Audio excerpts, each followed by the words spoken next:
આમ આદમી પાર્ટીની આજની આ પ્રેસ કોન્ફરન્સમાં આપ સૌનું હાર્દિક સ્વાગત છે।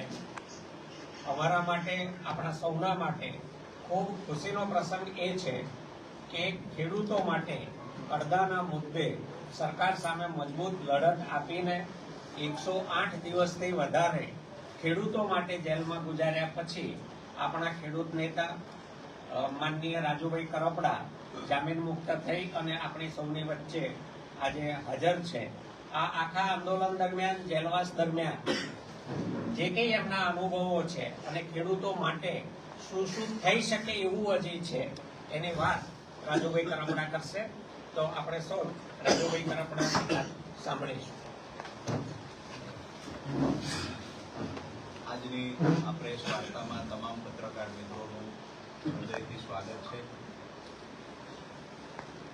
સાથે જ મારી સાથે ધારાસભ્ય ગોપાલભાઈ, સાગરભાઈ, અમારે સહપ્રભારી શ્રી ગુલાબભાઈ, અમૃતભાઈ મકવાણા અને સાથે જ મોટી સંખ્યામાં જ્યારે ખેડૂતો ઉપસ્થિત છે ત્યારે તમામ મિત્રોનું હૃદયથી સ્વાગત કરું।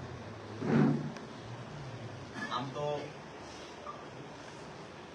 જેલવાસના જે કપરા સમયમાં જે પણ પત્રકાર મિત્રોએ, ખાસ કરીને સમર્થક ભાઈઓ, કાર્યકર્તાઓ, પાર્ટીનું શીર્ષ નેતૃત્વ અને સૌથી મહત્વની જેની વાત કરી શકાય એવા ખેડૂત પરિવારોએ મને અને મારા પરિવારને જે હિંમત પૂરી પાડી છે, આ તમામનો હું આ તકે હૃદયથી આભાર માનું છું।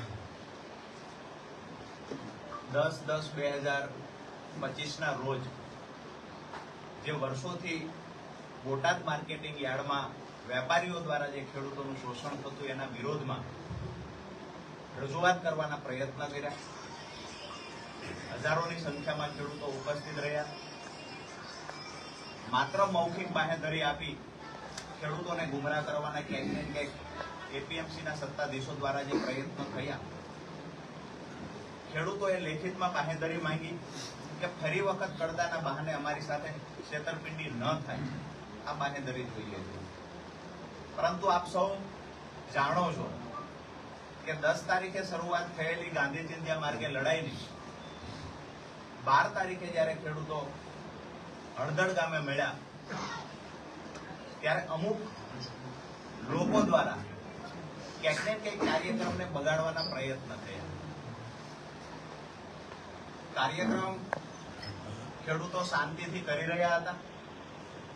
જેને પણ દોડવાના પ્રયત્ન કર્યા હોય, જેને પણ અમારી હિંમત તોડવાના પ્રયત્ન કર્યા હોય, એમને કહીએ છીએ કે 108 દિવસ કરતા વધારે સમય જેલમાં રહ્યા પછી પણ છેલ્લા 8 વર્ષથી જે ખેડૂતો માટેની અમારી લડાઈ ચાલે છે, આ લડાઈને અમે આગળ ધપાવીશું।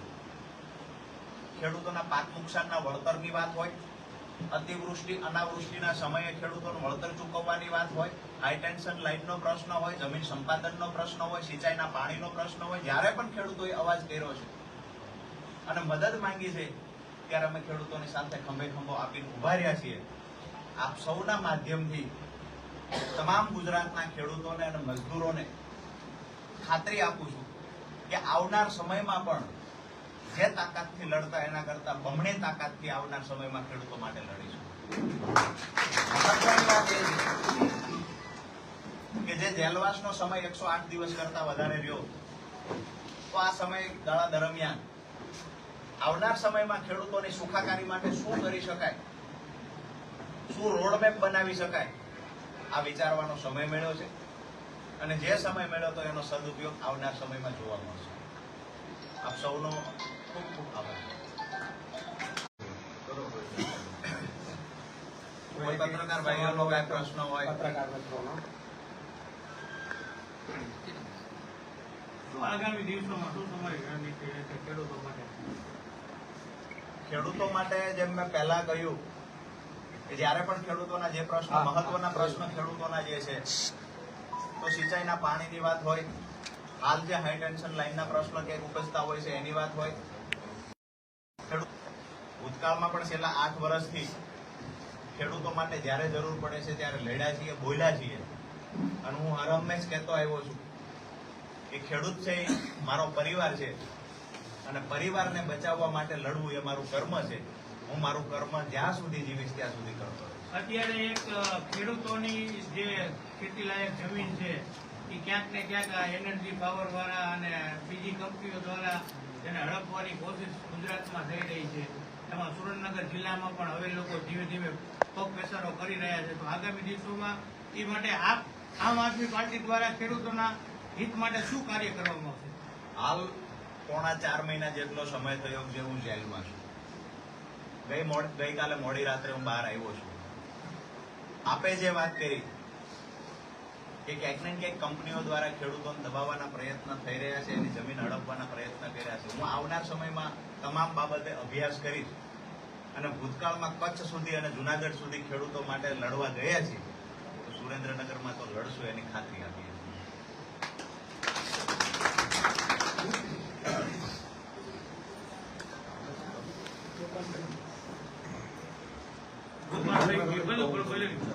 ગોપાલભાઈ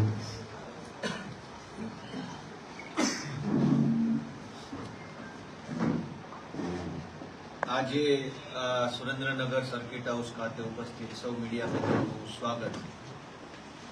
આજે ગુજરાતભરના ખેડૂતોને એક હિંમત પૂરી પાડનાર, ખેડૂતોને એક ટેકો પૂરો પાડનાર અને ખેડૂતો વતી સતત લડી રહેલા અમારા લડાયક યોદ્ધા ભાઈ શ્રી રાજુભાઈ કરપડા પોણા 4 મહિના જેટલા લાંબા સમયના જેલવાસ પછી આપણા સૌની વચ્ચે આવ્યા છે.